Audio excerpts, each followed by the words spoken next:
A gente está vivendo hoje uma crise, ao meu ponto de vista, inflacionária. O que diferencia essa crise de outras que a gente já passou, como por exemplo de 2008, uma crise totalmente diferente. Eu acredito que o principal ponto da situação global que temos hoje é a inflação.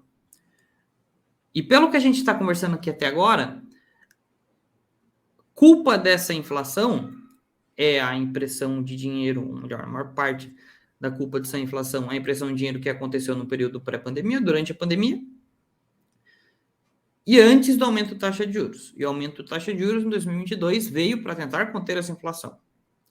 A gente chegou numa situação hoje onde nós estamos próximos, aparentemente, segundo o Fed, de um topo da taxa de juros.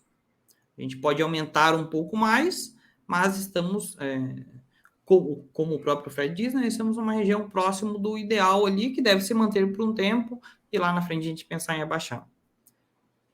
Faz sentido a gente dizer, então, já que a crise é inflacionária e que a taxa de juros não deve aumentar muito mais, que não tem mais tanto sentido assim acreditar em uma crise mais forte no mercado de renda variável, como por exemplo o Bitcoin caindo muito mais ainda, ações caindo muito mais ainda, ou não, uma coisa não tem nada a ver com a outra?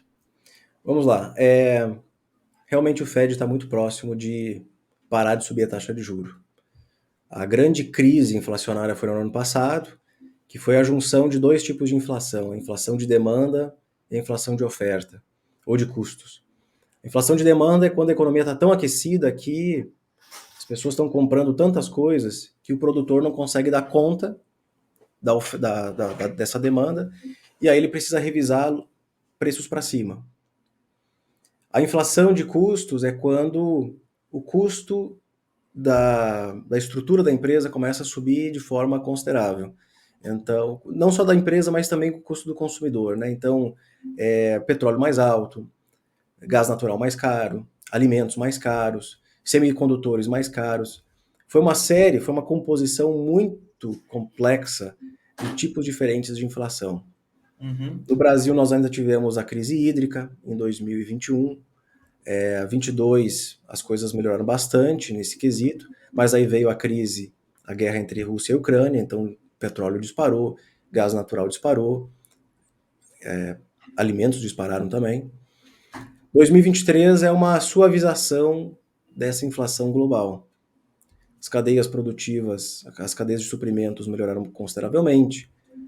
Hoje saiu a inflação do Brasil, alimentos caiu legal, inflação de serviços caindo também. Enfim, existe uma melhora gradativa nos índices de inflação. A inflação ela sobe muito rápido, ela cai lentamente. Algumas caem mais rápido, outras caem mais devagar, mas em geral no mundo a inflação está caindo muito lentamente. 2022, a queda dos mercados aconteceu pelo motivo que eu citei antes. Ativos estavam muito caros e precisavam ser reajustados. Uhum. Em 2023 e 2024, fala-se muito em recessão. Se os mercados caírem nos próximos meses, por conta de uma recessão econômica, é uma queda diferente da de 2022, causada por outro motivo.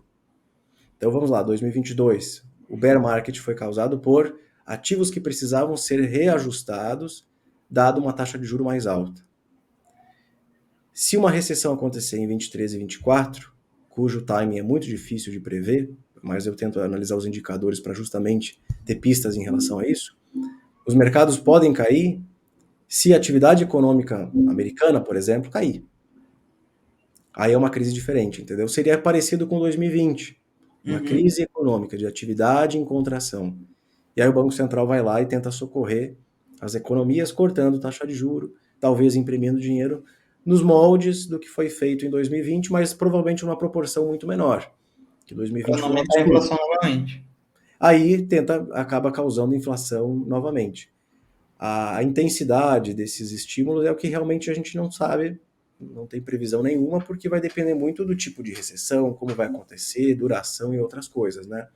Mas, a princípio, política monetária funciona assim. Economia desacelera, entra em contração, Banco Central corta a taxa de juro para ajudar a estimular a economia novamente. Aí, por enquanto, tentar prever a inflação nesse próximo ciclo é muito difícil. Nós ainda estamos vendo aí a inflação caindo no mundo. Amanhã tem a inflação americana, né, que é o indicador mais importante da semana. Hoje teve no Brasil. O mercado fica muito atento a isso. Porque Uhum. dependendo da velocidade com que essa inflação cai, ou se ela inclusive pode voltar a subir, que é um assunto muito interessante para abordar, o Banco Central vai ter que responder a isso. Cortar, manter, subir. Ainda esperamos que ele suba lá em novembro. Só que ainda estamos em setembro. Tem setembro, tem outubro, aí novembro. Dependendo do que acontecer daqui até lá, talvez eles nem subam mais.